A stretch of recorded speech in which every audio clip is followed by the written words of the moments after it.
Hello everyone. Social problem के अंतर्गत आज हम पढ़ेंगे जुवेनियल डेलिंक्वेंसी, बाल अपराध। इस लेक्चर में हम जानेंगे बाल अपराध का meaning and definition, distinction between crime and juvenile delinquency, causes, prevention in India, prevention efforts in India और suggestions to eradicate juvenile delinquency. मतलब बाल अपराध है, इसका अर्थ क्या है, परिभाषाएं क्या है, बाल अपराध और अपराध में अंतर क्या है, बाल अपराध के कारण क्या है, बाल अपराध को रोकने के लिए भारत में क्या प्रयास किए गए और बाल अपराध को रोकने के लिए क्या सुझाव है, इनके बारे में हम विस्तार से जानेंगे। तो सबसे पहले हम जानते हैं मीनिंग एंड डेफिनेशन ऑफ जुवेनियल डेलिंक्वेंसी। जुवेनियल डेलिंक्वेंसी का मतलब होता है बाल अपराध। अब जब अपराध का अध्ययन किया गया तो एक ऐसा आश्चर्यजनक आंकड़े सामने आए कि जो अवयस्क है, जो बालक है, छोटे बच्चे हैं, उनकी बहुत अधिक संख्या अपराध में संलिप्त हो रही है। तो उनका अध्ययन किया गया तो उनको एक नया नाम दिया गया, बाल अपराध। भी एक बालक के द्वारा, इसका सीधा सा अर्थ है कि जब एक कोई बालक एक अपराध करता है तो उसको बाल अपराध की श्रेणी में रखा जाएगा। अब वो बालक है, उसकी आयु क्या है, किसके आधार पर उसको परिभाषित किया जाए, इस बारे में अलग अलग देशों में अलग अलग इसके मापदंड है। बाल अपराध की जहाँ तक बात करें तो एक भयानक समस्या है, परंतु यदि पश्चिमी देशों या अन्य विकसित देशों की तुलना करें, धनी देशों की तुलना करें, तो भारत में बाल अपराध की समस्या इतनी भयावह नहीं है, अभी भी कंट्रोल की स्थिति में है। तो हम जानते हैं बाल अपराध क्या है। अब देखिएगा, आयु के आधार पर अपराध और अपराधियों का वर्गीकरण करने पर बाल अपराध की अवधारणा सामने आई। भी जब एज के अकॉर्डिंग अपराध और अपराधियों को अलग अलग भागों में बांटा गया तो बाल अपराध की अवधारणा सामने आई। ये कहावत भी है कि बच्चे भगवान का रूप होते हैं या बच्चे मन के सच्चे, परंतु पारिवारिक विघटन, माता पिता की व्यस्तता, कुसंगति व पड़ोस व भौतिक भौतिक पर्यावरण का बालमन पर प्रतिकूल प्रभाव पड़ा, जिससे बालमन है की पवित्रता है या बालमन दूषित हो गया और ऐसे बालक पथभ्रष्ट होकर अपराध की दुनिया में अपना कदम रख देते हैं, जिन्हें सरकारी भाषा में बाल अपराधी कहा जाता है। बाल अपराध का अर्थ और परिभाषाएं, मीनिंग एंड डेफिनेशन। बालक के द्वारा किया गया अपराध बाल अपराध कहलाता है। बहुत सिंपल है कि जब बालक के द्वारा कोई अपराध किया जाएगा तो उसको बाल अपराध कहेंगे। बालक किसे कहेंगे वो हम आगे बताएंगे। अर्थात बालक के द्वारा किया जाने वाला समाज विरोधी कार्य जो कानून की नज़र से भी अनुचित हो, बाल अपराध कहलाता है। तो ऐसा व्यवहार जो सामाजिक मूल्यों या फिर कानून का उल्लंघन करता हो और ऐसा कार्य जब एक बालक के द्वारा किया जाता है तो वो बाल अपराध कहलाता है। इसको और अधिक स्पष्ट करते हैं, यहाँ से और अधिक स्पष्ट हो जाएगा। प्रत्येक समाज की अपनी परंपराएं व मूल्य होते हैं, तो वहीं प्रत्येक समाज या देश का अपना एक कानून या संविधान भी होता है। मतलब प्रत्येक देश के सामाजिक मूल्य और कानूनी मूल्य होते हैं, इनका पालन समाज के, देश या नागरिकों के द्वारा आवश्यक होता है। मतलब इनका पालन करना जरूरी होता है, परंतु यदि कोई सदस्य इन सामाजिक मूल्यों या देश के कानूनों या संविधान का उल्लंघन करता है तो वह अपराधी कहलाता है। परंतु यही कार्य यदि एक बालक के द्वारा किया जाता है तो उसे बाल अपराधी कहेंगे। इसका मतलब ये हुआ कि जब सामाजिक मूल्य और कानूनी मूल्यों का उल्लंघन एक व्यक्ति के द्वारा किया जाएगा तो वो अपराधी कहलाएगा, और वही कार्य जब एक बालक के द्वारा किया जाएगा तो वो बाल अपराधी कहलाएगा। बालक कौन, हु इज चाइल्ड।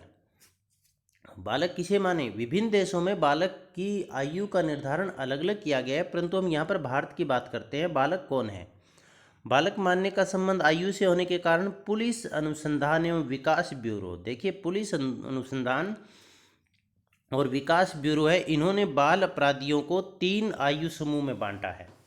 और 3 आयु समूह कौन से हैं, 7 से 12 वर्ष के बालक और बालिकाएं। पहले में आएंगे 7 से 12 वर्ष के बालक और बालिकाएं, दूसरे समूह के अंदर आएंगे 12 से 16 वर्ष के बालक और बालिकाएं, और तीसरे समूह में आएंगे 16 से 18 वर्ष के, इसमें केवल बालिकाएं। इसका मतलब बालिकाएं हैं, उनकी जो मानने की आयु है वो 18 वर्ष तक है, और बालक है उनकी आयु, जो बालक की आयु है वो 16 वर्ष मानी गई है। अब 7 से शुरुआत क्यों की गई? क्योंकि 7 से भारतीय दंड संहिता की धारा 82 में स्पष्ट कर दिया गया कि 7 वर्ष से कम आयु के अपराधी नहीं हो सकते, उन्हें इन चीज़ों का ज्ञान नहीं होता है। अब देखिए 1991 में संविधान संशोधन में बाल अपराध में बालक 12 से 16 वर्ष समूह तथा बालिकाएं 16 से 18 वर्ष समूह माने गए हैं। तो ये बालक हुआ, भी हम किसे बालक मानेंगे? अब परिभाषाएं। बाल अपराध के अर्थ के संदर्भ में विद्वानों में एकमतता नहीं है, क्योंकि कोई इसे कार्य के आधार पर, कोई परिस्थितियों के आधार पर, तो कोई आयु के आधार पर इसको परिभाषित करते हैं, और कानूनी दृष्टि से भी इसकी कोई सर्वमान्य परिभाषा नहीं है। परंतु फिर भी बाल अपराध के संबंध में आयु के बारे में सभी सहमत है। निश्चित आयु को ही आधार मानकर राज्य सरकारें व विद्वानों ने इसे अलग अलग तरीके से परिभाषित किया है। तो प्रोफेसर शेल्डन कहते हैं, बालक द्वारा एक सामान्य सीमा से भी अधिक गंभीर अपराध करना ही बाल अपराध है। सामान्य सीमा का मतलब जैसे किसी का कहना न मानना, या फिर किसी के सामने बोलना, या आंखें दिखाना, तो ये एक सामान्य सीमा है। इस सीमा से यदि बढ़कर आगे गाली गलौज करना, मारपीट करना, शीशे तोड़ना, तो इस तरह के जो सामान्य सीमा से अधिक गंभीर अपराध है उसे ही बाल अपराध कहा जाए, प्रोफेसर शेल्डन ने। तो वहीं न्यूमेयर कहते हैं, एक बाल अपराधी निर्धारित आयु से कम आयु का वह व्यक्ति है। निर्धारित आयु से कम का मतलब ये आयु है, ये अलग अलग देशों में अलग अलग है। जैसे भारत के अंदर लड़के की 16 और लड़की की 18। एक बाल अपराधी निर्धारित आयु से कम आयु का वह व्यक्ति है जो समाज विरोधी कार्य करने का दोषी है और जिसका दुराचरण कानून का उल्लंघन है। इसका मतलब उसने सामाजिक मूल्यों का उल्लंघन भी किया है और कानूनी मूल्यों का उल्लंघन भी किया है। तो एक निश्चित आयु का व्यक्ति जिसने सामाजिक और कानूनी, निश्चित आयु से कम का व्यक्ति जिसने सामाजिक और कानूनी मूल्यों का उल्लंघन किया, बाल अपराधी क्या कहा है न्यूमेयर ने। रॉबिन्सन कहते हैं, आवारागर्दी और भीख मांगना, दुर्व्यवहार, गलत इरादे से शैतानी करना और उदंडता बाल अपराध है। इन्होंने बाल अपराध की प्रकृति बता दी कि आवारागर्दी करते हैं, भीख मांगना, दुर्व्यवहार करना, गलत इरादे से शैतानी करना और उदंडता करना बाल अपराध है। Children act of Indian penal code, children act of Indian penal code क्या कहता है कि प्रत्येक लड़का जो 16 वर्ष का तथा लड़की जो 15 वर्ष से कम आयु के हैं, यदि वे कोई अपराध करते हैं तो उन्हें बाल अपराधी कहा जाएगा। यहाँ पर 16 और 15 क्योंकि ये जो 1991 में संशोधन किया गया था उससे पहले की डेफिनेशन है। तो प्रत्येक लड़का, आपको डेफिनेशन सेम लिखनी है, प्रत्येक लड़का जो 16 वर्ष तथा लड़की जो 15 वर्ष से कम आयु के हैं, यदि वो अपराध करते हैं तो उन्हें बाल अपराधी कहा जाएगा। ये 15 की जगह आपको यहाँ पर 18 करना है। ये 16 वर्ष दिया गया है और 15 की जगह पर यहाँ पर आपको 18 करना है, 18 करना है लड़की के साथ। फ्रेडलैंडर क्या कहते हैं, एक बाल अपराध ऐसा किशोर दुराचार है, किशोर का मतलब बालक के द्वारा किया गया, दुराचार का मतलब बुरा व्यवहार है, जिसके संबंध में कार्यवाही कानून के अंतर्गत की जा सकती है। मतलब ऐसा व्यवहार किया है जिसको कार्रवाई जो की जाएगी वो कानून के द्वारा की जाएगी, तो वो बाल अपराध कहलाता है। उपरोक्त परिभाषाओं से स्पष्ट है। अब देखिए इन्होंने सभी ने आयु को आधार माना है। उपरोक्त परिभाषाओं से स्पष्ट है कि किसी निर्धारित आयु सीमा से कम का बालक या बालिका ऐसा कार्य करता है जिनसे सामाजिक मूल्यों और कानून का उल्लंघन होता है, तो ऐसा कार्य करने वाला व्यक्ति बाल अपराधी व उनके कार्य को बाल अपराध माना जाएगा। इसके पश्चात हम करते हैं distinction between crime and juvenile डेलिंक्वेंसी। अपराध और बाल अपराध में क्या अंतर है? अपराध का मतलब एक वयस्क व्यक्ति के द्वारा किया जाने वाला, और जुवेनियल डेलिक्वेंसी का मतलब बाल अपराध भी एक छोटे बच्चे के द्वारा किया जाने वाला अपराध। तो इनमें अंतर के बारे में विस्तार से जानते हैं, ये भी इंपॉर्टेंट क्वेश्चन बनता है। डिस्टिंक्शन बिटवीन क्राइम एंड जुवेनियल डेलिक्वेंसी, अपराध और बाल अपराध में अंतर। तो अब यहाँ पर हम करते हैं नियोजन के आधार पर, on the basis of planning. नियोजन के आधार पर क्या अंतर है कि जो वयस्क अपराध है उसमें जो अपराध किया जाएगा वो एक पहले से प्री प्लान के साथ नियोजित तरीके से किया जाएगा, जबकि बाल अपराध में पहले से किसी तरह का कोई नियोजन या योजना नहीं बनाई जाती। On the basis of age, आयु के आधार पर। जो अपराध है वो वयस्कों के द्वारा किया जाएगा, मतलब 16 साल के लड़के या फिर 18 साल से ऊपर की लड़कियों के द्वारा ये किया जाएगा। मतलब 16 से ऊपर के लड़के और 18 से ऊपर की लड़कियों के द्वारा जब अपराध किया जाएगा तो उस अपराध को अपराध या वयस्क अपराध कहा जाएगा। जबकि 16 से कम के लड़के और 18 से कम की लड़कियों के द्वारा जब कोई अपराध का किया जाता है तो उसे बाल अपराध की श्रेणी में रखा जाता है। उद्देश्य के आधार पर जो वयस्क अपराध है उस अपराध को वो अपराध किसी न किसी विशिष्ट उद्देश्य को ध्यान में रखकर किया जाता है। इसका उद्देश्य किसी को जानबूझकर किसी को हानि पहुंचाना है, जैसे किसी का कत्ल करना, किसी का अपहरण करना, किसी के साथ यौन दुराचार करना, चोरी करना, डकैती करना, तो इसका उद्देश्य स्पष्ट होता है। जबकि जो बाल अपराध है उसका उद्देश्य स्पष्ट नहीं होता है, वो अनजाने में अज्ञानतावश अपराध किए जाते हैं। इसके पश्चात परिपक्वता के आधार पर जो बाल अपराध है, जो अपराध है उसमें परिपक्वता होती है। अपराधी है वो परिपक्व होता है, एक्सपीरियंस्ड होता है, अनुभवी होता है। जबकि बाल अपराध है वो अनुभवी नहीं होता, वो अपराध की प्रथम अवस्था होती है, वो परिपक्व नहीं होता है, क्योंकि वो जो कुछ कर रहा है वो अनजाने में कर रहा है, अनुभवहीनता है। प्रकृति के आधार पर जो अपराध है, अपराध की प्रकृति गंभीर होती है, इसके परिणाम गंभीर होते हैं। जैसे किसी की हत्या तक हो सकती है, जान तक जा सकती है, आर्थिक नुकसान बहुत ज़्यादा हो सकता है। जैसे आतंकवादी वगैरह की घटनाएं, जो व्यक्ति उसमें संलिप्त होते हैं तो उसे जान माल का नुकसान भी बहुत होता है। तो इसका मतलब ये गंभीर प्रकृति के होते हैं। जबकि जो बाल अपराध है वो साधारण होते हैं। इसमें देशद्रोह या किसी को मारना, लूटना, इस तरह की घटनाएं नहीं होती, बल्कि जैसे किसी के शीशे तोड़ दिए, किसी के चोट मार दी, किसी को गालियां दे दी, इस तरह से इनकी प्रकृति है वो सामान्य होती है। प्रभाव के आधार पर वयस्क अपराध का प्रभाव संपूर्ण समाज के ऊपर, सामाजिक, सांस्कृतिक, आर्थिक, राजनीतिक सभी संस्थाओं के ऊपर बहुत प्रतिकूल प्रभाव पड़ता है। इससे परिवार का विघटन हो जाता है, इससे व्यक्ति के स्वयं का विघटन हो जाता है, समाज का विघटन हो जाता है, राष्ट्र का विघटन हो जाता है, मानवता का विघटन हो जाता है। परंतु बाल अपराध के अंदर व्यक्ति के स्वयं का विघटन होगा, केवल उसमें गंभीरता कम होने के कारण वो समाज के ऊपर प्रभाव नहीं डालता। व्यक्तित्व के आधार पर अपराधी व्यक्ति है उनका व्यक्तित्व जटिल होता है। जो वयस्क अपराधी है उनका व्यक्तित्व जटिल होता है, क्योंकि वो अनुभवी हो गए हैं, उनमें उस अपराध के अंदर कुशाग्र बुद्धि हो गई है। जबकि जो बाल अपराधी है वो अनुभवहीन होने के कारण, मन के पवित्र होने के कारण, मन में ज़्यादा भेदभाव न होने के कारण, घृणा और नफरत न होने के कारण, सरल होने के कारण वो उनका व्यक्तित्व सरल होता है, जिनको आसानी से समझा जा सकता है। अपराध की परिस्थितियों के आधार पर अपराध जो वयस्क अपराध है वो कठिन परिस्थितियों के कारण घटित होता है, जैसे बदला लेने के कारण, यौन दुराचार के कारण, यौन तनाव के कारण, एक दूसरे के प्रति नफरत या घृणा की भावना के कारण।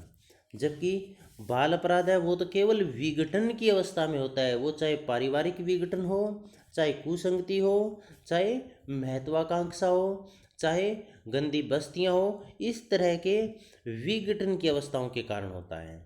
मतलब अपराध, वयस्क अपराध की परिस्थितियां बदले लेने की, यौनिक तनाव, आर्थिक कठिन परिस्थितियां, इस तरह की परिस्थितियां होती है। जबकि बाल अपराध के अंदर परिस्थितियां वो विघटन की होती है।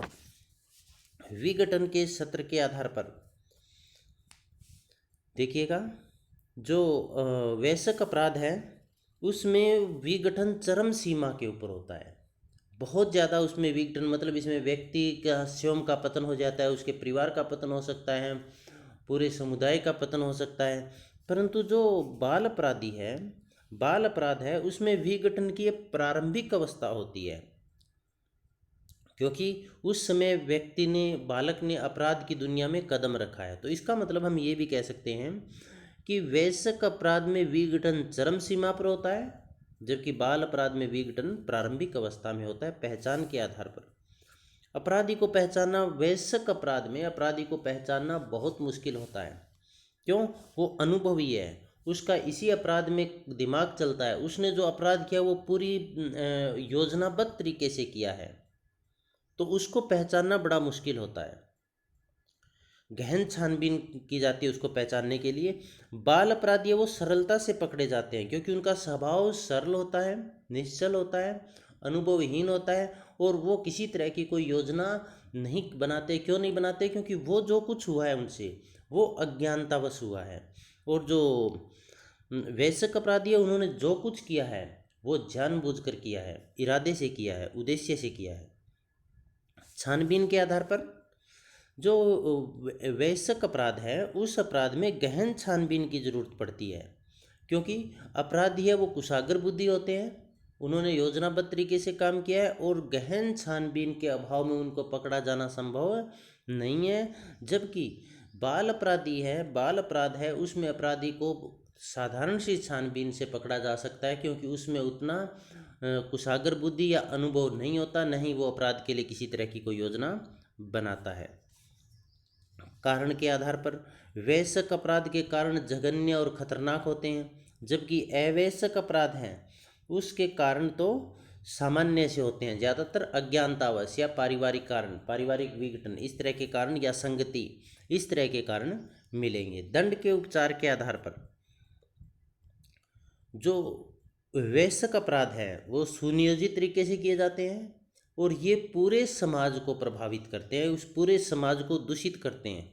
इसीलिए इन वयस्क अपराधियों में कठोर दंड दिया जाता है, सुधारने के लिए दंड दिया जाता है, जबकि बाल अपराधियों में दंड के बजाय उनके सुधारने पर ध्यान दिया जाता है, भी उनको सही तरीके से कैसे सुधारा जा सके, वास्तविक जीवन में उन्हें कैसे लौटाया जा सके। क्योंकि जो बाल अपराधी है उन्होंने अपराध की दुनिया में कदम रखा है, उनकी प्रारंभिक अवस्था है, इसीलिए उनको सुधरने की संभावना ज़्यादा होती है। जबकि जो वयस्क अपराधी है वो बार बार अपराध करके उसमें परिपक्व हो चुके हैं, दंड के बिना उनका सुधरना संभव नहीं है। सुधार की संभावना के आधार पर वयस्क अपराधी में सुधरने की संभावना कम होती है, क्योंकि उसको वो आदत या लत लग चुकी है, वो उस पर पूरी तरह से निर्भर हो चुका है, समाज में वो अपनी प्रतिष्ठा खो चुका है।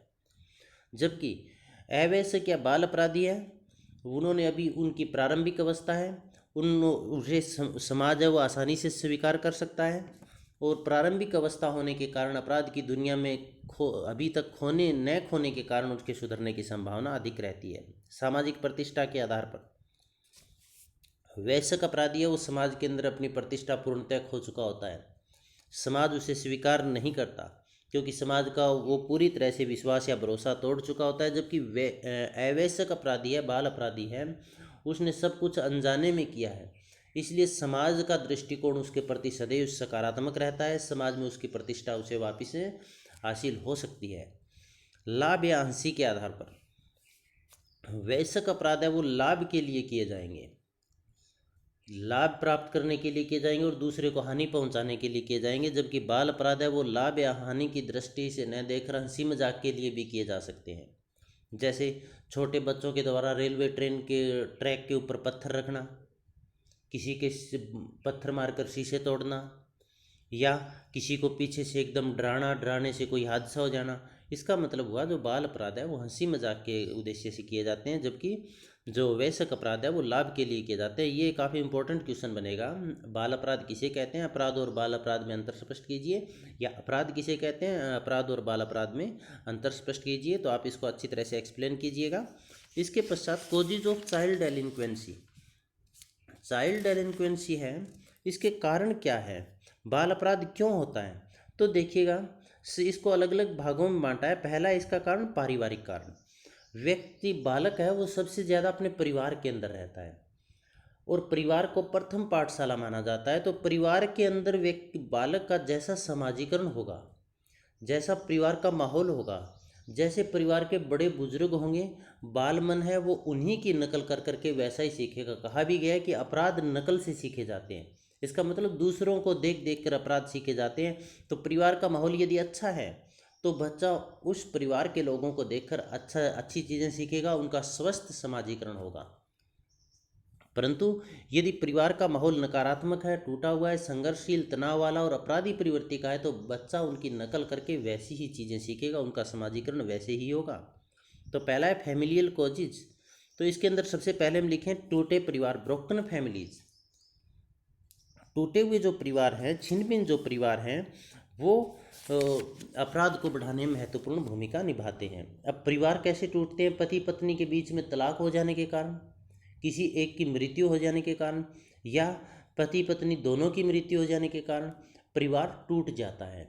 अब परिवार के लिए, एक बच्चे के पालन पोषण के लिए दोनों माता पिता दोनों को उनके सहारे की ज़रूरत होती है, उनको शिक्षा या समाजीकरण की ज़रूरत होती है, परंतु या तो दोनों ही उपलब्ध नहीं है या दोनों में से एक उपलब्ध नहीं है, तो बच्चा है वो सही शिक्षा नहीं प्राप्त कर पाता, उनका सही पालन पोषण नहीं हो पाता, तो बच्चे को कुसंगति में पढ़कर अपराधी बनने की संभावना बढ़ जाती है। अनैतिक परिवार, इमोरल फैमिलीज।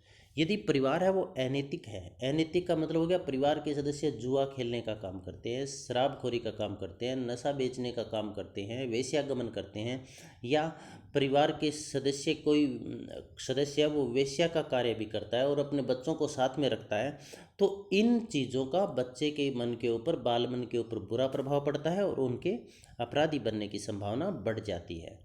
सौतेली माता या पिता, स्टेप मदर एंड फादर। सौतेली, यदि बच्चा है उसके माता पिता में से किसी का देहांत हो गया और उसे फिर सौतेली माता या सौतेले पिता के साथ रहना पड़ता है, तो जो व्यवहार उसके रियल माता पिता के द्वारा किया जाता था, जो प्यार प्रेम उसके रियल माता पिता के द्वारा उसे दिया जाता था, वो प्यार प्रेम उसे सौतेली माता या पिता के द्वारा नहीं दिया जाता, और सौतेले पिता या माता के द्वारा उसको प्रताड़ित किया जाता है, बार बार उसको डांट फटकार लगाई जाती है, इसलिए वह उस परिवार से तंग आ जाता है और एकांकीपन महसूस करता है और अपराध की श्रेणी में जाने की उसकी संभावना बढ़ जाती है। पक्षपात, आजकल जो सिंगल फैमिली है, एकल परिवार है, उसमें तो पक्षपात की संभावना बहुत कम है, क्योंकि सिंगल फैमिली के अंदर क्या होता है, एक माता पिता है, उनके एक या दो बच्चे होते हैं और दोनों ही लाडले होते हैं, प्यारे होते हैं और दोनों के साथ समान व्यवहार किया जाता है। परंतु जॉइंट फैमिली के अंदर क्या होता है, जॉइंट फैमिली के अंदर बहुत सारे बच्चे होते हैं, तो कोई सीधा साधा बच्चा है, भोला भाला बच्चा है, दूसरों के साथ कम बातें करता है, तो ऐसा बच्चा बड़े बुजुर्गों और दूसरे बच्चों का अपनी तरफ अट्रैक्ट नहीं कर पाता और धीरे धीरे वो सभी उसकी तरफ ध्यान कम देते हैं और बच्चे के मन में ये बात जच जाती है कि वो उपेक्षा का शिकार है, उसकी तरफ ध्यान नहीं दिया जाता है। परिणाम स्वरूप वो अपराधी श्रेणी में चला जाता है, एकांकीपन महसूस करता है और दूसरों से नफरत करने लगता है और कुसंगति में पड़कर अपराधी श्रेणी में जाने की संभावना बढ़ जाती है। पारिवारिक तनाव, टेंशन, फैमिली टेंशन।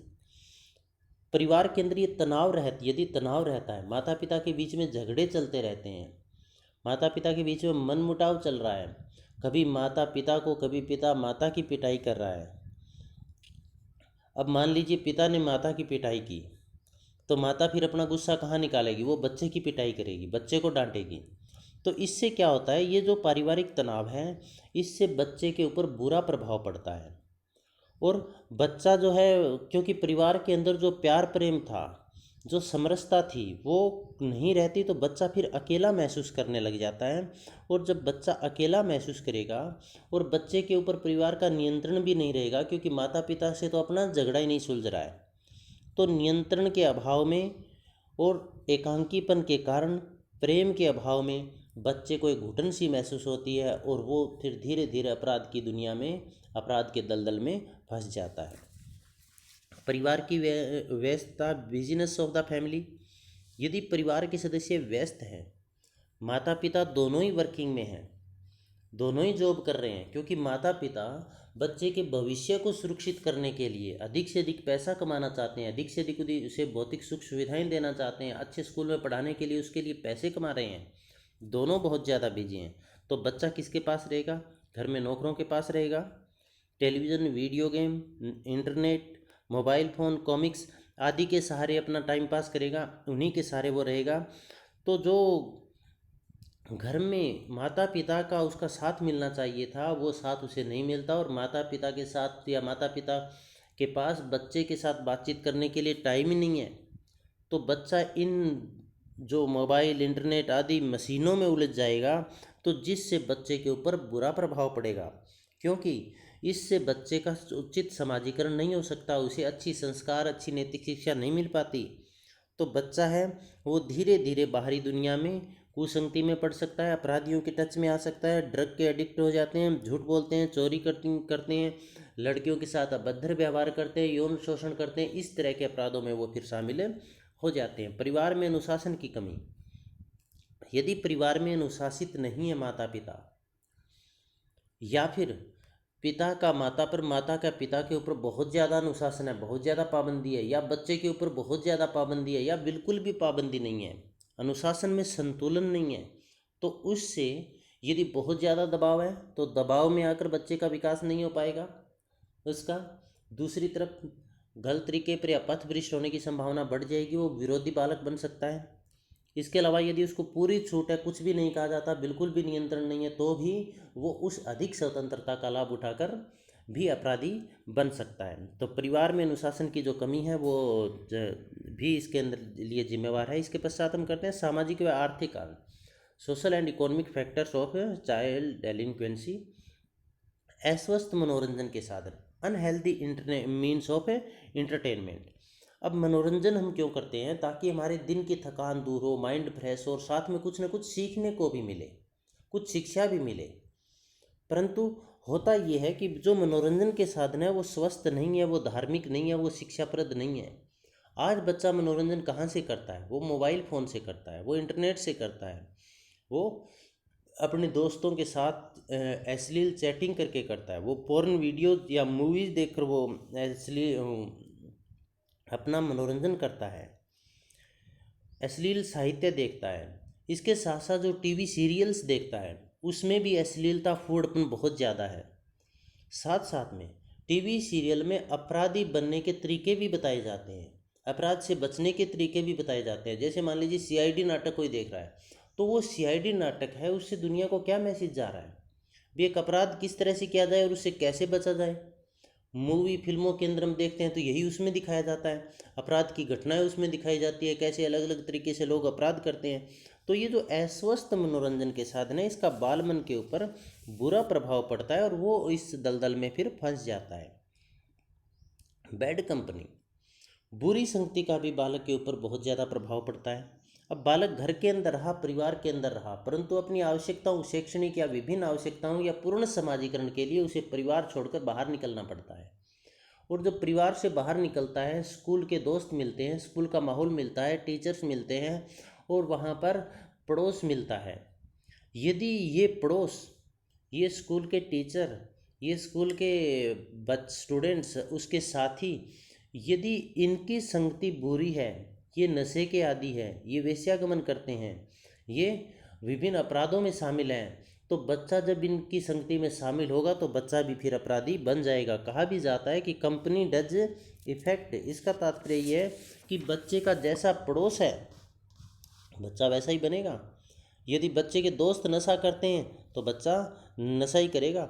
यदि बच्चे की संगति में रहने वाले लोग ऐशो आराम, विलासिता या फिर अयासी का जीवन व्यतीत करते हैं तो वो बच्चा भी वैसे ही करेगा। इसीलिए इलियट व मेरिल ने कहा था कि व्यक्ति अपराधी तथा गैर अपराधी व्यवहारों को संगति के अनुसार ही सीखता है। यदि संगत अच्छी है तो व्यवहार अच्छा करेगा, संगत खराब है तो व्यवहार खराब करेगा।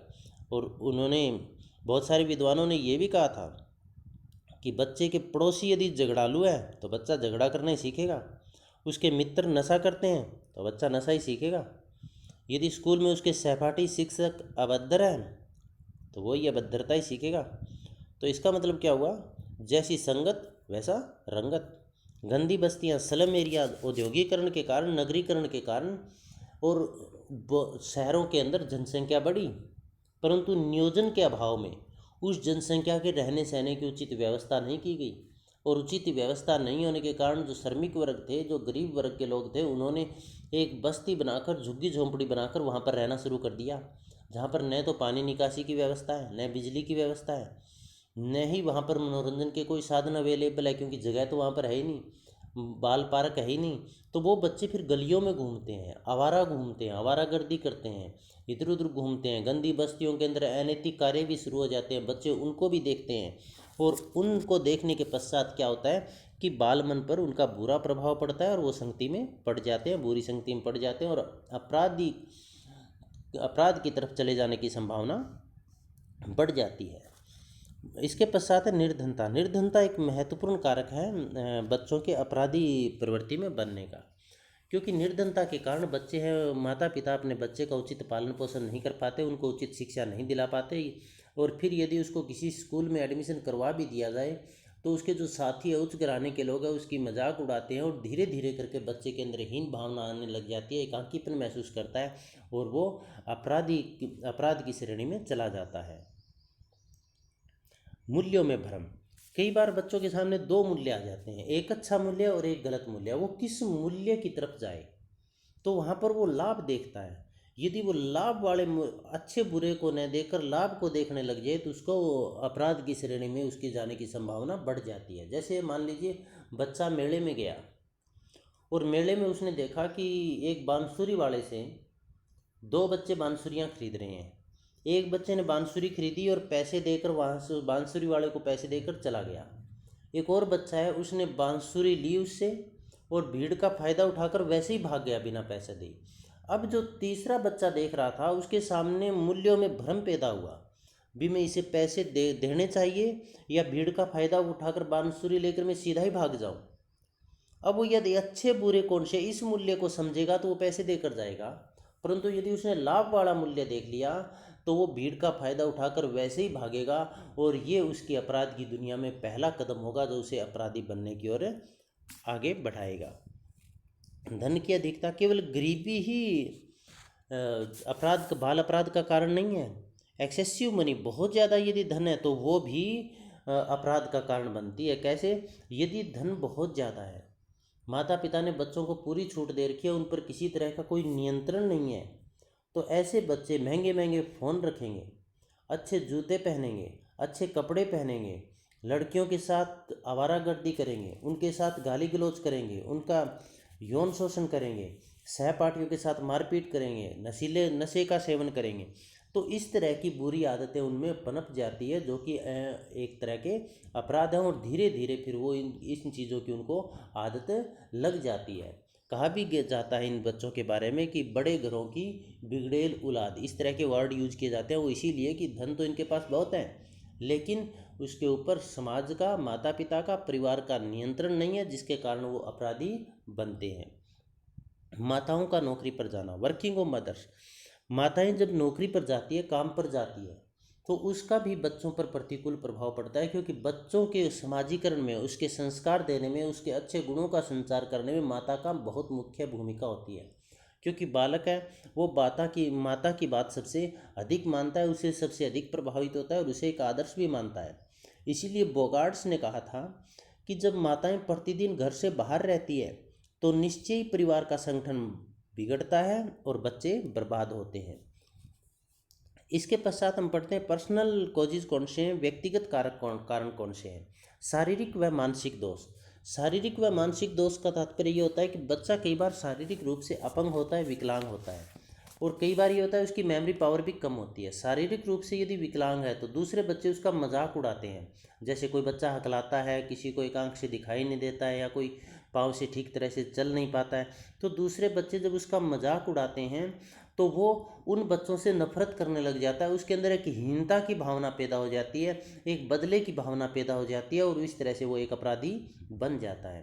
मानसिक दोष है, मानसिक रूप से कमज़ोर है, बार बार फेल हो रहा है, तो माता पिता के द्वारा उसको डांटा फटकारा जाता है, दोस्तों के द्वारा, शिक्षकों के द्वारा उसका मजाक उड़ाया जाता है, तो इससे भी उसके अंदर हीनता की भावना आ जाती है और वह असामान्य व्यवहार करने लग जाता है, समाज विरोधी व्यवहार करने लग जाता है। अपराध के प्रति आकर्षण।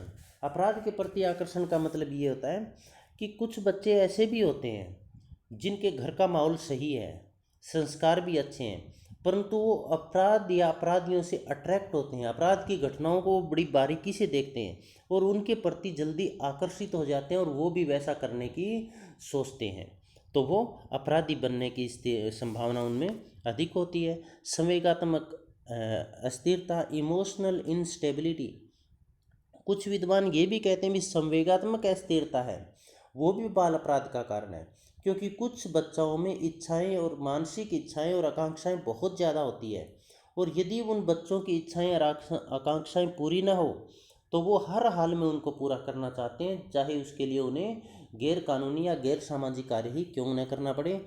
तो संवेगात्मक जो अस्थिरता है वो भी बालकों को अपराधी बनाने में महत्वपूर्ण भूमिका निभाती है। चाइल्ड लेबर, बाल श्रम है, वो भी बाल अपराध में महत्वपूर्ण भूमिका निभाती है, एक मुख्य कारण है। क्योंकि यदि कोई व्यक्ति ढाबे पर, रेस्टोरेंट पर, होटल में, मोटल में बालक है वो काम कर रहा है, तो वहाँ पर अपराधियों का आना जाना लगा रहता है, और वो उन बच्चों को जल्दी अपने जाल में फंसा लेते हैं। उनको पैसों का लोभ देंगे, नशे की आदत डाल देंगे और उनसे वो धंधा करवाना शुरू कर देते हैं। तो बाल श्रमिक है वो भी अपराध के मुख्य कारक रहे हैं। सामुदायिक कारण, अपराधी क्षेत्र। सामुदायिक कारण के अंदर हम ये करते हैं, अपराधी क्षेत्र का तात्पर्य है कि जहाँ पर बच्चा रह रहा है वो यदि अपराधी क्षेत्र है तो बच्चा अपराधी बनेगा। जैसे उसके आसपास जुआ घर है, उसके आसपास वेश्यालय चल रहे हैं, उसके आसपास नशे की दुकानें हैं, नशेड़ी है, बुरा पड़ोस है, अनैतिक कार्य हो रहे हैं आसपास, तो उस क्षेत्र में फिर वो बच्चा है उस अपराधों से बच नहीं सकता, कभी न कभी अट्रैक्ट होकर उस चंगुल में वो फंस जाता है। बुरी संगत हमने पहले डिफाइन कर दी है। दोषपूर्ण शिक्षा व स्कूल, जो एजुकेशन है वो दोषपूर्ण है, अभद्रता है, वहाँ पर अटैचमेंट नहीं है बच्चे के साथ, भौतिकवादी शिक्षा है, और स्कूल का माहौल भी सही नहीं है, सभी के साथ समानतापूर्वक व्यवहार नहीं किया जाता है, धन दौलत के साथ स्टैंडर्ड के अनुसार यदि व्यवहार किया जाता है तो फिर वो बच्चे को अपराधी बनने में भी योगदान देते हैं। इसके साथ साथ युद्ध छिड़ जाने पर भी स्कूली शिक्षा, युद्ध या महामारी, उससे क्या होता है कि बच्चे का स्कूल छूट जाता है, शिक्षा में बाधा पड़ जाती है। जो पिता है वो युद्ध में बाहर चले जाते हैं, या कई बार पिता की युद्ध में मृत्यु भी हो जाती है, माता को कमाने के लिए बाहर जाना पड़ता है, बच्चे की देखभाल करने वाला कोई नहीं रहता। परिणाम स्वरूप बच्चा कुसंगति में पड़ सकता है, वो विभिन्न अपराधों में भी शामिल हो सकता है। जैसे महामारी कोविड-19 चल रही है, तो कोविड-19 का क्या होगा, बच्चों की शिक्षा पर प्रतिकूल प्रभाव पड़ेगा यदि उन्होंने अपनी शिक्षा कंटिन्यू नहीं रखी तो फिर वो शिक्षा में आगे नहीं बढ़ पाएंगे। तो विभिन्न पैसे कमाने के चक्कर में या आर्थिक तंगी से, आर्थिक रूप से तंग होकर वो विभिन्न अपराधों में जाने की उसकी संभावना भी बढ़ जाएगी। इसके साथ साथ संयुक्त परिवारों का टूटना भी बाल अपराध का कारण रहा, क्योंकि संयुक्त परिवार थे, उनमें यदि माता पिता काम पर भी जाएं तो भी बहुत सारे सदस्य थे, बच्चों को नैतिक शिक्षा देने का, बच्चों के स्वस्थ मनोरंजन करने का, उनका ध्यान रखने का, नियंत्रण रखने का। परंतु संयुक्त परिवार टूटकर जब एकल परिवार में हुए तो बच्चों पर नियंत्रण रखने वाले कोई नहीं बचे, उन पर ध्यान देने वाले कोई नहीं बचे, क्योंकि वो अब घर पर बिल्कुल अकेले हो गए। तो इस अवस्था में बच्चों के अपराधी बनने की संभावना बढ़ जाती है।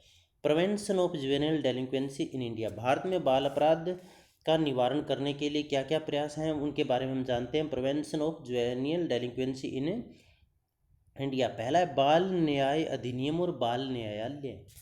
तो इसका तात्पर्य ये हुआ कि भारत में अपराध को रोकने के लिए प्रयास किए गए, अपराध में सुधार। देखिए, भारत में जो प्रयास या विश्व में जो प्रयास किए गए वो अपराधियों को सुधारने के लिए प्रयास किए जा रहे हैं, जबकि प्रयास होने चाहिए अपराध को रोकने के लिए, भी जड़ें ही समाप्त कर दें। तो इसमें कौन कौन से प्रयास किए गए हैं? बाल न्याय अधिनियम और बाल न्यायालय।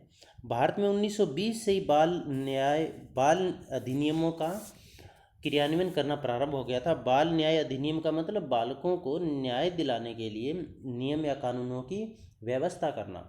परंतु 1986 में बाल न्याय अधिनियम 1986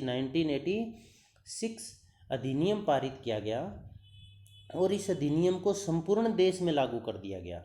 इस अधिनियम में दो बातें रखी गई, बालकों को दो भागों में बांटा गया। एक बालक थे उपेक्षित बालक और दूसरे थे सीधे बालक, अपराधी बालक। उपेक्षित बालक वो थे जो किसी न किसी तरह से समाज की उपेक्षा का शिकार हुए, उनकी परिस्थितियां ऐसी रही, जैसे मान लीजिए एक कोई वेश्या का काम करती है, उसके साथ कोई लड़की रहती है तो वो उपेक्षित है, उसकी अपराधी बनने की संभावना बहुत ज़्यादा है। यदि बालक को पारिवारिक विघटन होने के कारण प्रताड़ित किया गया, तंग किया गया, मजबूरी में उसने कोई गलत कार्य किया, तो इस तरह के जो बालक है उनको बालक या बालिकाओं को उपेक्षित बालक माना गया और उपेक्षित बालकों को दंड देने की बजाय इस अधिनियम के अंतर्गत कल्याण बोर्ड के सम्मुख प्रस्तुत करने का प्रावधान किया गया ताकि उनमें सुधार किया जा सके। दूसरे हैं बाल अपराधी।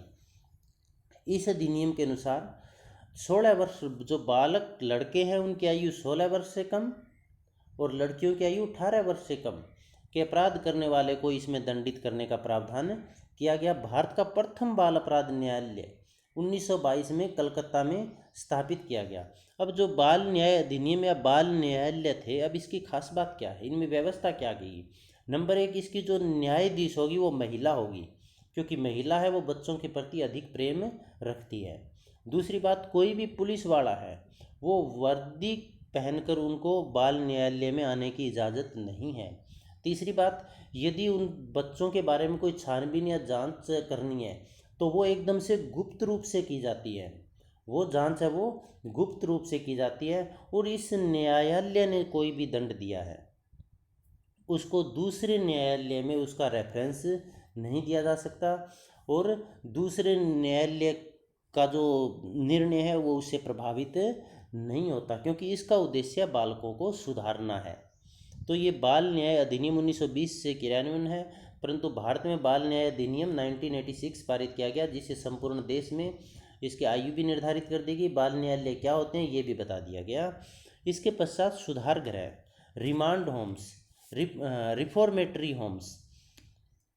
अब सुधार गृह है, यदि बाल न्याय, ये जो बाल न्यायालय इसने किसी बच्चे को नज़रबंद करने का आदेश दिया, किसी कानून के तहत नज़रबंद करने का आदेश दिया, तो फिर वो जो नज़रबंद किया जाएगा जहाँ पर उस स्थान को, जिस सदन में या गृह में उसको रखा जाएगा, उसको सुधार गृह कहा जाएगा। अब सुधार गृह के बारे में आप देखिएगा, नंबर 1 तो इसमें 3 वर्ष, कम से कम 3 वर्ष और अधिकतम 7 वर्ष तक यहाँ पर रखा जाता है और यह केवल लड़कों के लिए होता है और 16 वर्ष तक के लड़कों के लिए होता है। यदि 16 वर्ष से अधिक आयु हो गई तो उनको बोस्टल स्कूल में भेज दिया जाता है। तो 3 बातें क्लियर हुई, केवल लड़के रखे जाएंगे सुधार गृह के अंदर और कम से कम 3 वर्ष और अधिकतम 7 वर्ष तक, और 16 वर्ष तक की आयु के 3 वर्ष तक, इसका तात्पर्य ये हुआ भी कम से कम 3 वर्ष तक सुधार गृह में तो रहना ही रहना पड़ेगा, अधिकतम 7 वर्ष तक रहना पड़ेगा और 16 वर्ष तक के लड़के यहाँ पर रखे जाएंगे। 16 से यदि अधिक की उम्र हो गई तो उन्हें बोस्टल स्कूल में भेज दिया जाएगा। दूसरा, बोस्ट सुधार गृह में आएगा कब, यदि बाल न्यायालय ने उन्हें बच्चों को, अपराधी बच्चे को नज़रबंद करने का आदेश दिया है तो उसे सुधार गृह में भेज दिया जाएगा। और सुधार गृह में जो क्षमता है अपराधियों को रखने की, निवास की, वो 80 से 100 तक होती है और एक रूम के अंदर 4 से 5 जो बाल अपराधी है उनको रखने की व्यवस्था की जाती है। इसमें सुधार गृह में बच्चे को एक परिवार की तरह से रखा जाता है, उसे सिलाई, कढ़ाई, कृषि कार्यों का भी प्रशिक्षण दिया जाता है। प्रत्येक प्रशिक्षण, ये कोर्स है, ये सिलाई का, कढ़ाई का, कृषि का, ये 2 वर्ष का होता है और 6ठी तक की बुनियादी या बेसिक एजुकेशन भी दी जाती है और वर्ष के अंत में परीक्षा भी होती है, जो कि स्कूल संचालकों की देखरेख में वो परीक्षा है वो संपन्न की जाती है। तो ये सुधार गृह है, ये बाल न्यायालय में उसका मामला जाएगा, उसके बाद सुधार गृह में उसको भेज दिया जाएगा, जहाँ पर उसे परिवार की तरह उसका लालन पालन होगा, शिक्षा भी दी जाएगी, प्रशिक्षण भी दिया जाएगा और अच्छे संस्कार भी वहाँ पर देने की कोशिश की जाएगी। अब बच्चे की आयु 16 वर्ष हो गई तो उसको बोस्टल स्कूल में भेज दिया जाएगा। बोस्टल स्कूल में आयु सीमा क्या है, यहाँ पर आप ध्यान से देखिएगा कि इसमें 16 से 21 वर्ष तक की आयु को, 16 से 21 वर्ष तक की आयु के बच्चों को यहाँ पर रखा जाएगा और कम से कम 2 वर्ष तक यहाँ पर रुकेंगे और अधिकतम 5 वर्ष। इसमें कितना था, कम से कम 3 वर्ष और अधिकतम 7 वर्ष, तो इसमें 2 से 5 वर्ष तक रखा जाएगा। अब बोस्टल स्कूल क्यों कहा गया कि सर्वप्रथम यह संस्था बोस्टल नामक स्थान पर प्रारंभ की गई थी, इसीलिए इन स्कूलों को बोस्टल स्कूल कहा गया। अब बोस्टल स्कूल में देखिएगा, ये ध्यान देने वाली बात है कि यहाँ पर 3 कैटेगरियाँ होती है, एक साधारण कैटेगरी, दूसरी उत्कृष्ट और तीसरी विशेष श्रेणी। अब कोई बालक है वो अब सुधार आ रहा है उसमें, तो प्रारंभिक अवस्था है वो साधारण अवस्था है, जहाँ जो 16 वर्ष की एज में यहाँ पर आया वो साधारण अवस्था, सुधार के पश्चात वो उत्कृष्ट अवस्था में और उसके पश्चात विशेष श्रेणी में। जब बालक विशेष श्रेणी में आ जाता है तो उसको वहाँ से रिहा कर दिया जाता है, छोड़ दिया जाता है। और मान लीजिए बालक उत्कृष्ट श्रेणी में आया और फिर उसने यहाँ पर आकर समाज विरोधी वो कार्य करने लगा, तो उसको वापस साधारण अवस्था में ले लिया जाएगा। और जब तक वो विशेष श्रेणी में नहीं आएगा उसको वहाँ से रिहा नहीं किया जाएगा। इसके पश्चात है प्रत्येक निवासी, इसके अंदर जो बोस्टल स्कूल में रह रहा है उसे साल के अंदर 15 दिन की छुट्टियां भी मिलती है अपने घर जाने के लिए। वो एक साल में 15 दिन का अवकाश मिलता है जिससे वो अपने घर जा सकता है। पत्र के माध्यम से अपने परिवार वालों से संपर्क भी कर सकता है और इसके साथ साथ यदि परिवार वाले वहाँ पर मिलने के लिए आए तो भी वो उनसे संपर्क कर सकता है। और यदि उन्हें ये लगे भी, वहाँ के मुखिया को ऐसा लगे भी उसमें सुधार हुआ है, तो उन्हें अवधि समाप्त होने से पूर्व भी छोड़ा जा सकता है। छोड़ने की शर्त क्या है कि विशिष्ट श्रेणी में वो पहुंचना चाहिए। 3 श्रेणियाँ, साधारण, उत्कृष्ट और विशिष्ट श्रेणी। यदि उसमें सुधार और बहुत ज़्यादा सुधार है, मतलब अपराध की संभावनाएं नहीं है, तो विशिष्ट श्रेणी में होगा और उसे छोड़ दिया जाएगा। इसके पश्चात अगला है परिवीक्षा सेवाएं। देखिए, बाल न्यायालय ने फैसला दिया तो सुधार गृह में आया। सुधार गृह में 16 वर्ष का होने के पश्चात बोस्टल स्कूल में आया। इसके पश्चात परिवीक्षा सेवाएं, प्रोबेशन सर्विसेज। भारत के अंदर अपराधियों का परिवीक्षा अधिनियम 1958 बनाया गया, 1958 प्रोबेशन सर्विस एक्ट 1958। अब प्रोबेशन में क्या था, और इसी एक्ट के तहत प्रोबेशन के नियम, प्रोबेशन की हिंदी होती है परिवीक्षा, प्रोबेशन या परिवीक्षा के नियम बनाए गए। प्रोबेशन का मतलब ये होता है कि विशेष अवधि के लिए बच्चे में जब सुधार की संभावना नजर आए तो उसे एक विशेष अवधि के लिए छोड़ दिया जाता है और एक परिवीक्षा अधिकारी के द्वारा उसके आचरण पर नजर रखी जाती है। जब उसे छोड़ा जाता है तो पहले उसको एक शपथ पत्र भी देना पड़ता है अपराधी को, बाल अपराधी को, कि अच्छे आचरण की प्रतिज्ञा का, कि मैं अच्छा आचरण करूँगा। इस तरह से बाल अपराधी को स्वयं को सुधारने का, एक परिवीक्षा में रहकर अपने को सुधारने का, प्रोबेशन में रहकर अपने को सुधारने का अच्छा मौका मिलता है। जब वो प्रोबेशन में है तो एक प्रोबेशन अधिकारी या परिवीक्षा अधिकारी है, वो उसकी देख रेख करता है, उस आवासीय देखभाल, उसके उपचार की व्यवस्था भी करता है। इसके साथ साथ उसके सामाजिक और मनोवैज्ञानिक परिस्थितियाँ उनको समझने का प्रयास भी करता है।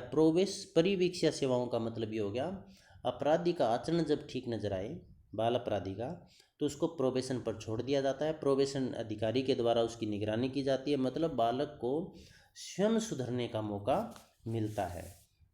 रिमांड होम्स, रिमांड होम्स देखिए ये बहुत इंपॉर्टेंट है। ये सारे क्वेश्चन 2-2 नंबर के क्वेश्चन में भी पूछे जा सकते हैं। सुधार गृह किसे कहते हैं, बोस्टल स्कूल किसे कहते हैं, तो इनको आप अच्छी तरह से देख लीजिएगा। रिमांड होम्स क्या होता है, इसके अंदर अपराध के आरोप में यदि कोई बालक पकड़ा गया है, और यह ध्यान रखने वाली बात है, अपने आसपास भी हम देखते हैं कोई छोटा बच्चा, उसको पकड़ कर ले जाते हैं पुलिस वाले और थाने में रख लेते हैं, जबकि थाने में रखना उसको गैरकानूनी है, थाने में नहीं रख सकते उसको। अपराध के आरोप में पकड़े गए बालक को थाने में नहीं रखा जाता, बल्कि उसको थाने के अलावा एक विशेष जगह पर रखा जाता है, और जिस घर में रखा जाता है, जिस सदन में रखा जाता है, उसी को रिमांड होम्स कहा जाता है। रिमांड होम में मान लीजिए किसी व्यक्ति, बालक को, बाल अपराधी को रख लिया, तो उसके 24 घंटे के अंदर अंदर उसे जज के सामने प्रस्तुत करना पड़ता है। इसके पश्चात उसके ऊपर मुकदमा चलता है। जब तक उसे पर मुकदमा चलता है उसे सज़ा नहीं होती, उसे रिमांड होम में ही रहना पड़ता है। और जब मान लीजिए सज़ा हो जाए या उसे दंड दे दिया जाए, तो उसका दंड है वो 1 सप्ताह के लिए पोस्टपोन कर दिया जाता है, स्थगित कर दिया जाता है। फिर परिवीक्षा अधिकारी या फिर अन्य किसी उत्तरदायी अधिकारी की अनुशंसा पर जो न्यायाधीश है वो उनकी सज़ा को, उसका दंड है उसको ख़त्म भी कर सकता है, और उसे यह भी कह सकता है कि इसे रिमांड होम से आज़ाद कर दिया जाए या किसी अन्य संस्था को सौंप दिया जाए। तो यहाँ पर देखिए, बाल न्यायालय ने फैसला सुनाया, सुधार गृह में पहुँचा, सुधार गृह में 16 आयु होने के बाद बोस्टल सेवाओं में पहुँचा। इसमें सुधार दिखने के कारण उसे परिवीक्षा काल पर छोड़ा गया। और यदि कोई व्यक्ति पकड़ा जाता है, बाल अपराध भी पकड़ा जाता है, तो उसे थाने में न कर रिमांड होम में रखा जाता है। जिस सदन में रखा जाता है उसी का नाम रिमांड होम्स है। अब रिमांड होम्स में जज ने यह फैसला दिया, अब इसको रिमांड होम में रखने की ज़रूरत नहीं है, इसे किसी संस्थाओं में छोड़ दिया जाए। तो किसी भी सुधार संस्था में उसको भेजा गया। उस सुधार संस्था में उस बाल अपराधी ने 6 महीने पूरे कर लिए, उत्तर सुरक्षा संस्थाओं के बारे में बता रहे हैं आपको। यदि बाल अपराधी को संस्था में भेज दिया गया जज के द्वारा, इसमें रिमांड होम्स में जज ने कहा भी इसको किसी सुधार संस्था में भेज दिया जाए, और सुधार संस्था में उसने 6 महीने का काम पूरा कर लिया और किसी तरह का कोई अपराध नहीं किया, और जो उस संस्था का मुख्य उसको यह विश्वास हो जाए भी अब यह अपराध नहीं करेगा, तो फिर वो उनको उत्तर रक्षा संस्थाओं में भेज देता है। उत्तर रक्षा संस्थान क्या होता है? एक उद्योगों की तरह होती है ये, जिसमें बालक को छोटे छोटे उद्योगों का परीक्षण दिया जाता है, ट्रेनिंग दी जाती है ताकि उसकी रोजगार में रुचि हो। स्वयं से ही संस्थाएं और संस्थाएं इनका संचालन करती है। तो ये उत्तर रक्षा संस्थाएं हैं, ये बालक को औद्योगिक परीक्षण देती है, औद्योगिक केंद्र है होती हैं।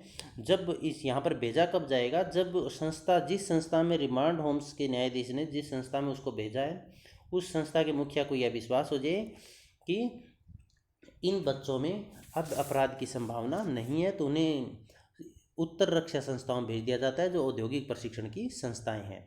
तो ये प्रिवेंशन ऑफ जुवेनियल डेलिंक्वेंसी इंडिया, इसके कुछ सुधार किए गए थे, इसके अपराधियों में सुधार करने के लिए प्रयास किए गए, बहुत इंपॉर्टेंट है, इन्हें अच्छे से करना है। इसके पश्चात सजेशंस टू कंट्रोल जुवेनियल डेलिंक्वेंसी, इसके सुधार कौन कौन से हैं?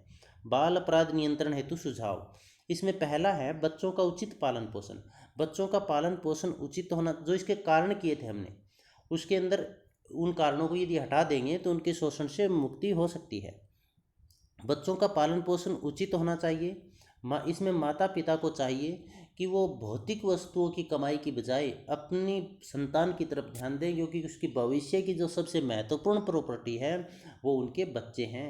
धन दौलत कम हो जाएगी तो चलेगा, लेकिन बच्चों के संस्कार कम हो गए तो समस्या हो जाएगी। तो बच्चों का पालन पोषण उचित होना चाहिए, इसमें माता पिता को ध्यान देना चाहिए, पारिवारिक संस्था को अपनी भूमिका निभानी चाहिए। माता पिता के बीच में यदि मनमुटाव है तो उनको सॉर्ट आउट करना चाहिए। उनको बच्चों के सामने इस तरह की घटनाएं घटित नहीं होनी चाहिए, बच्चों के सामने किसी तरह का लड़ाई झगड़ा नहीं करना चाहिए। उचित शिक्षा, प्रॉपर एजुकेशन, एजुकेशन सही होनी चाहिए जो बच्चे को सर्वांगीण विकास कर सके, विशेषकर उसमें नैतिक और चारित्रिक गुणों का विकास कर सके, मानवीय गुणों का विकास कर सके। और शिक्षा जो होती है, क्योंकि बच्चा प्रथम पाठशाला उसका परिवार है, द्वितीय पाठशाला शिक्षण संस्थाएं हैं। परिवार के पश्चात सबसे ज़्यादा समय बच्चा है वो स्कूलों में लगाता है, और परिवार के सदस्यों के पश्चात उसके ऊपर सबसे ज़्यादा प्रभाव स्कूल के कर्मचारियों, अधिकारियों और स्कूल के माहौल का पड़ता है। तो जो शिक्षा संस्थाएं हैं उनका माहौल अच्छा होना चाहिए, शिक्षक अच्छे होने चाहिए, आदर्श होने चाहिए। इसके साथ साथ जो शिक्षा व्यवस्था है वो बच्चों को भविष्य के बारे में, अपराध और उसके दुष्प्रभावों के बारे में, अच्छी संगति के बारे में नैतिक शिक्षा देने वाली, मतलब जिससे बच्चे का उचित और सर्वांगीण विकास हो। मनोवैज्ञानिक क्लिनिक खोले जाने चाहिए। मनोवैज्ञानिक क्लिनिक का मतलब है बच्चों का मानसिक रूप से इलाज किया जा सके।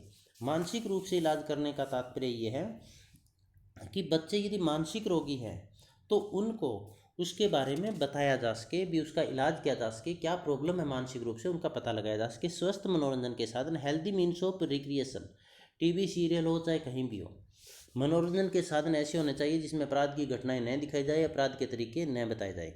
अश्लीलता पर पूर्णतः रोक होनी चाहिए। परिवार के सदस्यों को चाहिए कि वो अपने बच्चों को नौकरों के हवाले, मोबाइल फ़ोन के हवाले, वीडियो गेम के हवाले, कंप्यूटर लैपटॉप के हवाले न करके स्वयं अपने पास रखें, खुद संस्कार दें और एक स्वस्थ मनोरंजन उनका करें, जिससे उसका मन भी फ्रेश हो, शिक्षा भी मिले और उसके मन पर प्रतिकूल प्रभाव भी न पड़े। सरकार को चाहिए कि गंदी बस्तियों में सुधार करें, वहाँ पर स्वस्थ मनोरंजन की व्यवस्था उपलब्ध करवाए, अच्छे पानी की निकासी हो, शिक्षा बच्चे हैं उनके लिए शिक्षा की समुचित व्यवस्था की जाए, खेलने के लिए वहाँ पर पार्कों की व्यवस्था की जाए और वहाँ होने वाले अनैतिक कार्यों को रोका जाए। सख्त कानून, सरकार को इसको रोकने के लिए, बाल अपराध को रोकने के लिए सख्त कानून बनाने चाहिए जो बच्चों को अपराध की श्रेणी में धकेलते हैं। ऐसे जो समाज विरोधी तत्व हैं उन पर कार्रवाई करने के लिए सख्त से सख्त नियम बनाने चाहिए। सरकार की भूमिका इसमें महत्वपूर्ण होती है। सरकार को चाहिए कि गैर सरकार संस्थाओं के साथ मिलकर, समाज के साथ मिलकर, माता पिता के साथ तालमेल करके, शिक्षण संस्थाओं के साथ तालमेल करके पूरी तरह से इस बात पर फोकस किया जाए कि एक भी बच्चा अपराध की श्रेणी में ना आए, चाहे वो पारिवारिक विघटन हो, चाहे वो संगति हो, इन सब के प्रभाव के कारण वो किसी भी तरह से अपराध की श्रेणी के अंदर ना आए। नशाखोरी पर सरकार को प्रतिबंध लगाना चाहिए, विशेषकर जो बाल नशाखोर है या फिर बच्चों से नशे का काम करवाना या फिर बच्चों को नशे की आदत डालना, इस तरह की बातों को रोकने में सरकार वो अहम भूमिका निभा सकती है। परिवार की भूमिका बहुत महत्वपूर्ण होती है। माता पिता को अपना रोल सही तरह से अदा करना चाहिए, उन्हें अच्छे संस्कार देने चाहिए, उसका बच्चे का समाजीकरण उचित तरीके से करना चाहिए, काम से समय निकालकर बच्चों पर लगाया जाना चाहिए, क्योंकि भविष्य के उस निर्माता है बच्चे, और उसकी सबसे बड़ी राष्ट्र हो चाहे परिवार हो चाहे समाज हो, उसकी सबसे बड़ी प्रॉपर्टी परिवार है। और परिवार के साथ बच्चा सबसे अधिक रहता है, परिवार के बड़े बुजुर्ग हैं उनके लिए रोल मॉडल होते हैं। तो इसीलिए परिवार की महत्वपूर्ण भूमिका हो जाती है अपने बच्चों को सुसंस्कारवान बनाने में। समाज की भूमिका, समाज को भी चाहिए कि एकजुट होकर ऐसे बालकों को नियंत्रित करे, ऐसे आवारा तत्व जो बालकों को अपराध में घसीटते हैं उनका बहिष्कार करें, उन पर नियंत्रण स्थापित करें। और जो बड़े बुजुर्ग लोग हैं वो इकट्ठे होकर, जैसे गांव के अंदर पहले बाहर गली के अंदर चबूतरे पर बैठकर बड़े बुजुर्ग बातें करते थे सुबह शाम, तो एक तो उनका माइंड फ्रेश हो जाता था, दूसरा आवारा तत्व है बच्चे हैं वो आवारागर्दी नहीं करते थे, गलियों में नहीं घूमते थे, क्योंकि उन्हें पता था जो बुजुर्ग है उनको रोकेंगे और टोकेंगे। तो इसका मतलब ये हुआ कि समाज की महत्वपूर्ण भूमिका होती है। इसके साथ साथ गवर्नमेंट को चाहिए कि रोज़गार की व्यवस्था करे।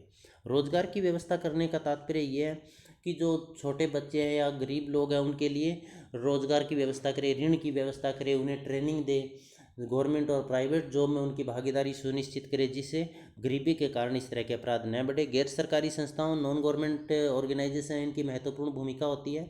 ये लोगों के अंदर जन जागृति कर सकती है, लोगों को या बच्चों के लिए विभिन्न नाटकों की व्यवस्था, नुक्कड़ नाटकों की व्यवस्था या फिर जन जागृति अभियान भी चला सकती है।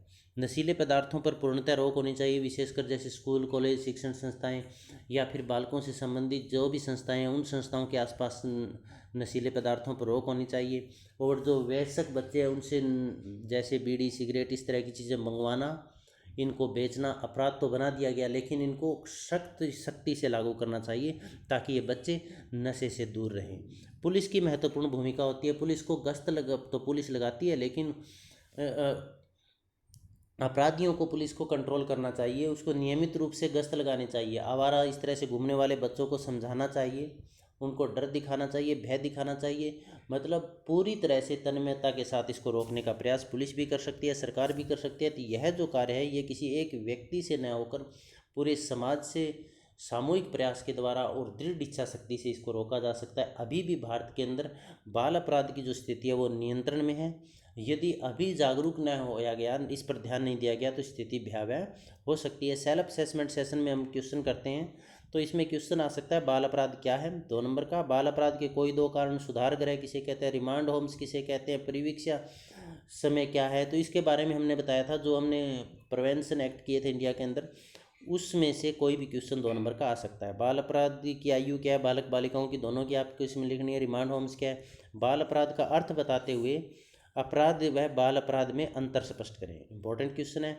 बाल अपराध किसे कहते हैं, इसके कारण बताओ, या बाल अपराध किसे कहते हैं, इसके रोकने के उपाय बताएं, या बाल अपराध के कारण व निवारण के उपाय बताएं। इस तरह का क्वेश्चन भी पूछा जा सकता है। आपको किसी भी तरह का डाउट हो आप कमेंट बॉक्स में ज़रूर लिखिएगा।